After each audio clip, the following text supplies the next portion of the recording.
Assalamu alaikum. Dear students, friends, today we will learn in this informative video about in page Urdu part 2। आज हम देखेंगे जो previous video थी हमारे पास, last जो वीडियो थी वो पार्ट 1 के हवाले से थी। आज हम पार्ट 2 जो है ना वो पढ़ेंगे। इसके अंदर मज़ीद चीज़ें देखेंगे, डिस्कस करेंगे, फाइल के अंदर बना के हम चीज़ें सेटिंग करेंगे डॉक्यूमेंट्स के हवाले से, उसकी अलाइनमेंट, उसकी मुख्तलिफ चीज़ें जो है ना वो हम डिस्कस करेंगे। तो लेट्स स्टार्ट, हम शुरू करते हैं। तो इन पेज के अंदर हम आ गए। इन पेज में यहाँ पर हम एक टाइप कर लेते हैं, एप्लीकेशन लिख लेते हैं। साल के तौर पर सुई गैस या बिजली के जो है ना वो मीटर के लिए हम एप्लीकेशन देते हैं कि बिजली का मीटर के कनेक्शन हमें चाहिए। तो हम जो है ना वो वापडा को लिखते हैं। हम लिखेंगे मोहतरम जनाब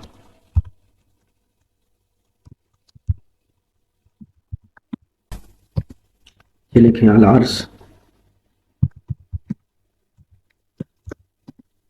आप यहाँ ऊपर लिख लें थोड़ा सा मजीद, यहाँ पर थोड़ा सा ऊपर करके ना यहाँ पर आप लिख लें आपकी एन वारिश होगी,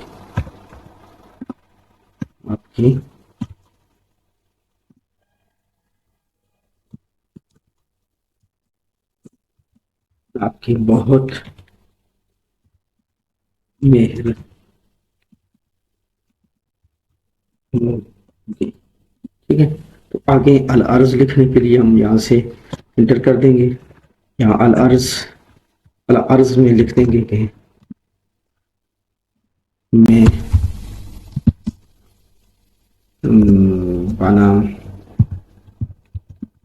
बनाम एजाज कुरैशी। ठीक है ना, आगे आप हाउस नंबर जो भी आप लिख दें,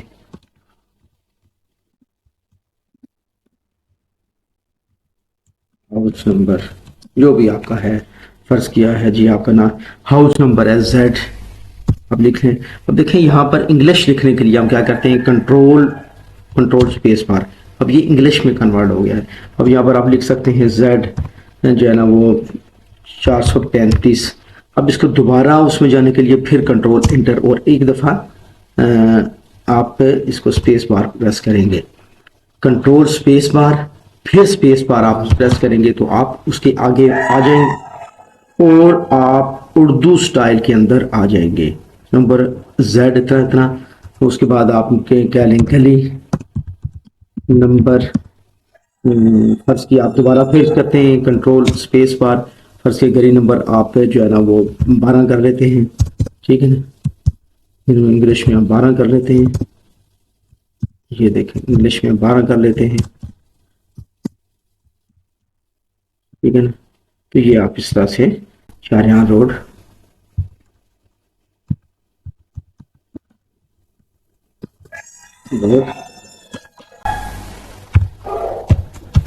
नंबर